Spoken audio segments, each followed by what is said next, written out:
சரி எங்க எதுக்கு கூட்டிட்டு வந்தீங்க? இது என் ஃப்ரெண்டோட வீடு. இங்கே தான் அவன் கூட 2 வருஷத்துக்கு முன்னாடி தங்கியிருந்தேன். அதான் அவன் ஏதாவது ஹெல்ப் பண்ணுவான்னு பார்த்தேன். வண்டியை சீக்கிரம் எடுத்துவாடா. சார் எக்ஸ்கியூஸ் என்ன விஷயம்? வீடு பூட்டி இருக்கு. இங்கே இருந்தவங்க எங்கே போயிருக்காங்கன்னு தெரியும். வீடு 1 வருஷம் பூட்டி தாங்க இருக்கு. அவங்க கான்டாக்ட் நம்பர் எங்கள்கிட்ட இல்லை. ஹவுஸ் ஓனர் நம்பராச்சும்? யார் நம்பர் எங்கள்கிட்ட இல்லைங்க. சரிங்க.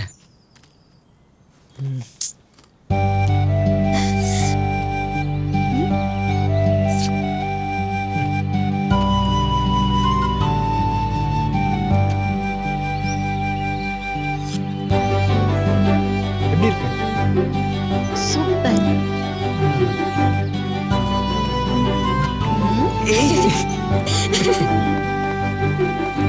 சார் சார் ரூம் வேணும்.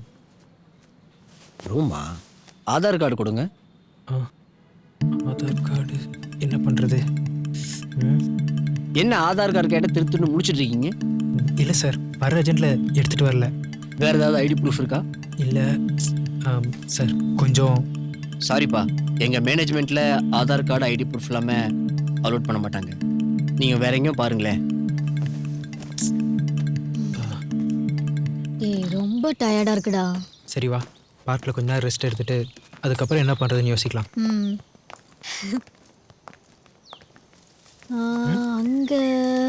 அங்க போலாமா? போகலாம். நீ கவலைப்படாத, நீ நினைச்ச மாதிரியே வாழலாம். சரியா?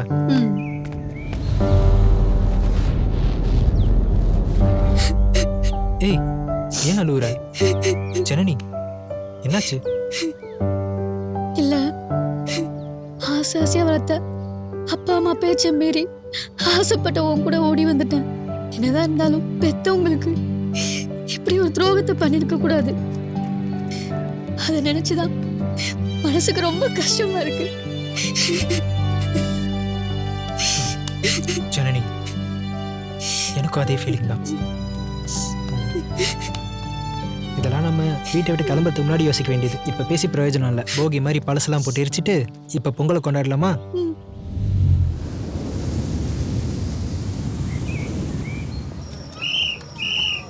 எல்லாம் வாங்க, வெளில வாங்க. எல்லாம் மணி 8 ஆயிடுச்சு. பார்க்க மூட போறோம். பார்க்க மூட போறோம். கிளம்புவோம். இங்கே பாரு, இப்போ இருக்கிற நிலைமையில நம்ம வெளியே போய் எங்கேயும் தங்க முடியாது. வேறு வழியே இல்லை. இன்னைக்கு நைட்டு மட்டும் யாருக்கு தெரியாமல் நம்ம இங்கேயே தங்கிடலாம். எதுவும் பிரச்சனை வராதா? அதெல்லாம் எதுவும் வராது, நான் இருக்கேன்ல. என்ன பார்க்குற? காலையில் வேலையா கோயிலில் போய் கல்யாணம் பண்ணுறோம். 2வது வேலையா வீட்டு புரோக்கரை பார்த்து வீடு பார்க்குறோம். 3வது வேலையா என்ன குடும்பம் நடத்துறோம் அதானே? இல்லை, கூட்டு குடும்பம் நடத்துகிறோம். சிப்போடா. டேய் யுவா, உனக்கு எத்தனை குழந்தை பெத்துக்கணும்னு ஆசை? அதிக ஆசைலாம் இல்லை. 5ஆம் போர் பொண்ணு பிறந்தா ரொம்ப ராசின்னு சொல்லுவாங்க. எனக்கு அது வரைக்கும் போதும். 5 பிள்ளையா? போதுமா? அவ்வளோதானா? அதுக்கப்புறம் வேற எவ்வளவு பாப்பியா? போகலே. சாரி, கோபம் வந்தா கன்னடம் வந்துருமே. சரி, 5 பொண்ணா பிறந்தா என்ன பண்ணுவ? 5 பொண்ணா பிறந்தா என்ன மாதிரி அதிர்ஷ்டசாலி யாரும் இல்லைன்னு நினைப்பேன். என்ன யோசிக்கிற?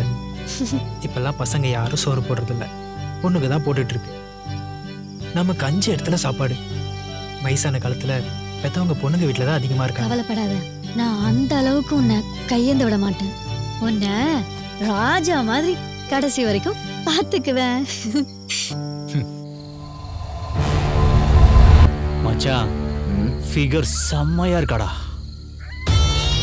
ஜனனி, ஏய், ஃபிகரை எங்கிருந்துடா தள்ளிட்டு வந்தா? பெங்களூர் தக்காளி மாதிரி இருக்கா. உனக்கும் சேர்த்து பே பண்ணிடுறோம், நீ கிளம்பு. சார், தயவு செஞ்சு நான் சொல்றதை கேளுங்க. நீங்க ஏதோ தப்பா நினைச்சிட்டீங்க. சார்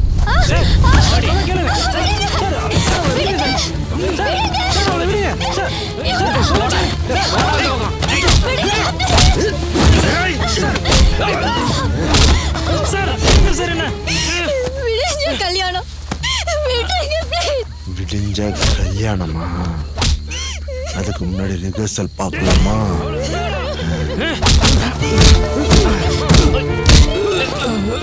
அவனை ராஜா மாதிரி வச்சு பார்த்துவேன்னு சொல்லியிருக்கேன்.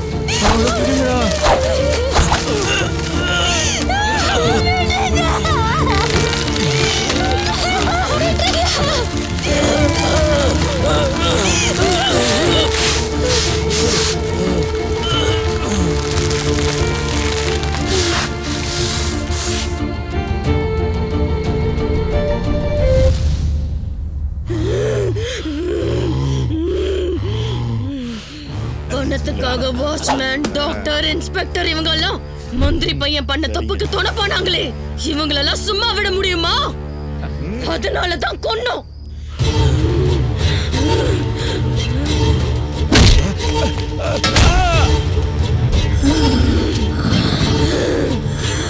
அதுக்கப்புறம் இன்ஸ்பெக்டர் எங்கே கொலை பண்ணோம்.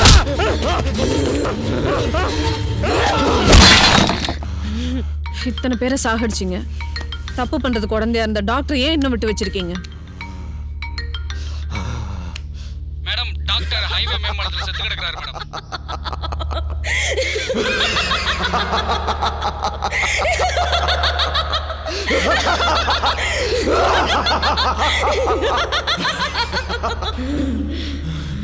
இங்க பாரு, 7 பேர்ல 6 பேரை சாகடிச்சிட்டோம். பாக்கி உள்ளது மந்திரி மகன் மட்டும்தான். அவனையும் சாகடிக்காம விட மாட்டோம். முடிஞ்சா காப்பாத்திக்கோங்க.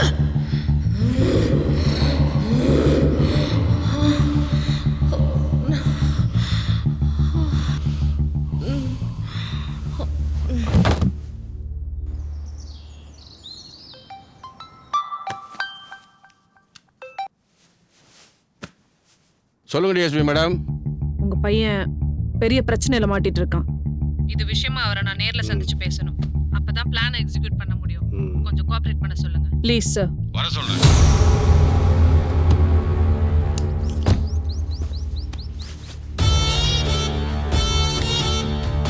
ஹலோ மேடம், அப்பா எல்லா விஷயத்தையும் சொன்னாரு. நான் ஊருக்கு வந்துட்டேன். இப்போ எங்க கெஸ்ட் ஹவுஸ்ல தான் இருக்கேன். நான் இம்மிடியேட்டா கிளம்பி வரேன்.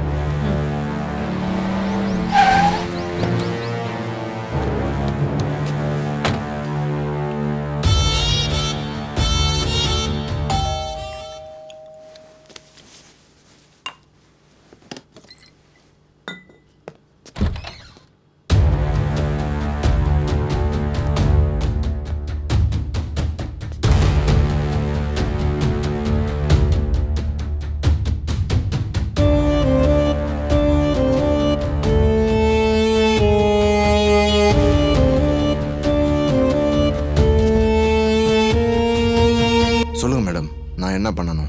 நீங்க சாகணும். காப்பாத்துறேன்னு சொன்னீங்க, இப்ப சாகணும்னு சொல்றீங்க?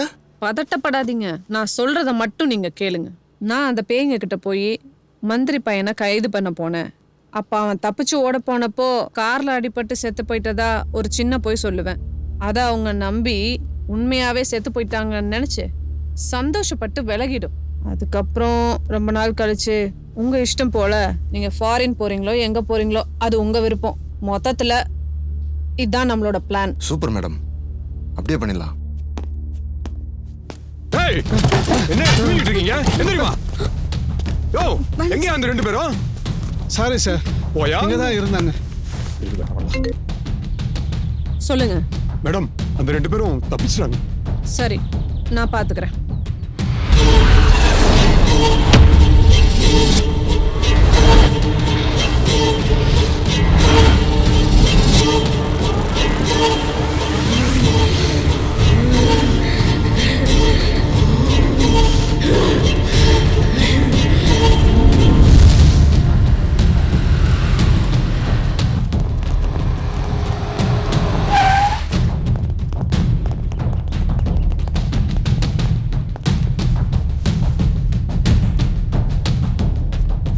ஏய், நீங்க எப்படி இங்க? ஒன்றும் புரியல மேடம். நீங்க நினைச்ச மாதிரி உங்க ஆசை நிறைவேறிடுச்சு. இதுக்கு மேலே இந்த அப்பாவிங்க உடம்புல இருக்கிறது நியாயமே கிடையாது. உடனே இவங்க 2 பேரையும் விட்டுட்டு போயிடுங்க.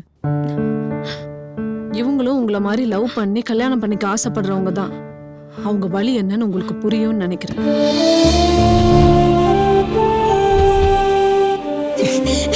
ஒரு கடைசி வரைக்கும் பார்த்துக்குவேன். ஜனனி என்னை மன்னிச்சிடுறா. எனக்கு தெரியும் உனக்கு உங்கள் அப்பா அம்மானா எவ்வளோ பிடிக்கணும். அதெல்லாம் விட்டுட்டு என்னை நம்பி வந்த வாழ்நாள் முழுக்க என் கூட இருக்கலான்னு உன்னை வச்சு ஒரு நாள் கூட காப்பாற்ற முடியாம போச்சு. முழுக்க முழுக்க என்னோட தப்பு தான். நான் மன்னிச்சிடுறா. எவ்வளோ ஆசையா என் கூட வந்த எல்லாத்தையும் நானே கெடுத்துட்டேனே. என்ன மன்னிச்சிடுறா. அல்லாத ஜனனி, நம்ம எப்படி வாழணும்னு ஆசைப்பட்டோமோ அந்த வாழ்க்கையை இவங்களாவது வாழட்டும்.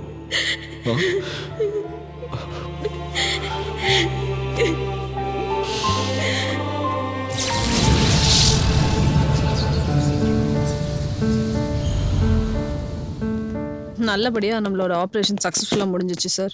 எல்லாம் டீமோட கோஆபரேஷன் தான் sir. Thank you very much sir. நீங்க சூப்பரா பிளான் எக்ஸிக்யூட் பண்ணி அந்த பேய்களை ஏமாத்தி மந்திரி பையனை காப்பாத்திட்டீங்க. நீங்க ரியலி சூப்பர் மேடம். நீங்க நினைக்கிற மாதிரி அவ்வளோ ஈஸியா ஆவிகளையும் ஆன்மாவையும் ஏமாத்திட முடியாது. அங்க என்ன நடந்ததுன்னு தெரியுமா? சரி, அப்ப நம்ம கிளம்பலாமா? இருங்க மேடம், கூல்ட்ரிங்க் சாப்பிடுங்க. ஆஃபீஸஸ்லாம் சீல் இல்லாமல் சாப்பிட மாட்டாங்கன்னு தெரியும். அதான் இந்தாங்க சாப்பிடுங்க.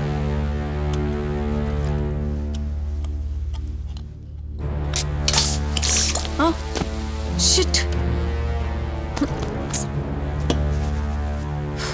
அதோ வாஷ்ரூம் அங்கே இருக்கு மேடம்.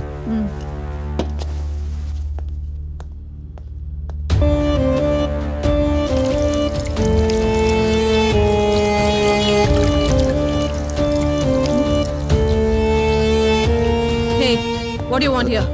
வாஷ்ரூம் எங்கன்னு கேட்டீங்க, அதான் மேடம்.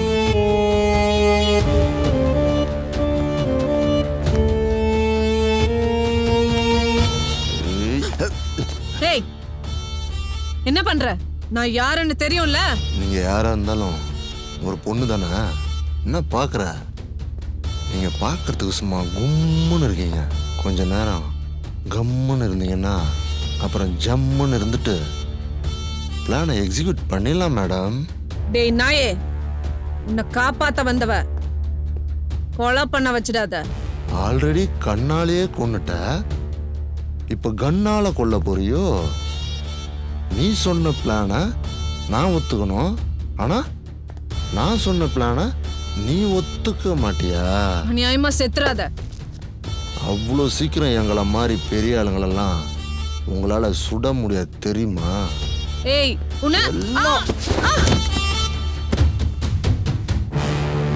என்ன முடிக்கிறதுக்கு முன்னாடி நான் ஒன்னும்.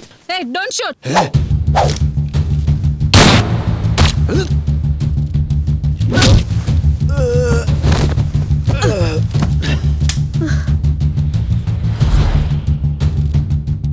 நீங்க பண்ணதான் கரெக்ட் மேடம். இந்த மாதிரி போரிக்கிங்கெல்லாம் உயிரோடவே இருக்க கூடாது மேடம். உங்களுக்காக வெளியே பிரஸ்காரங்களும் மீடியாக்காரங்களும் வெயிட் பண்ணிட்டு இருக்காங்க.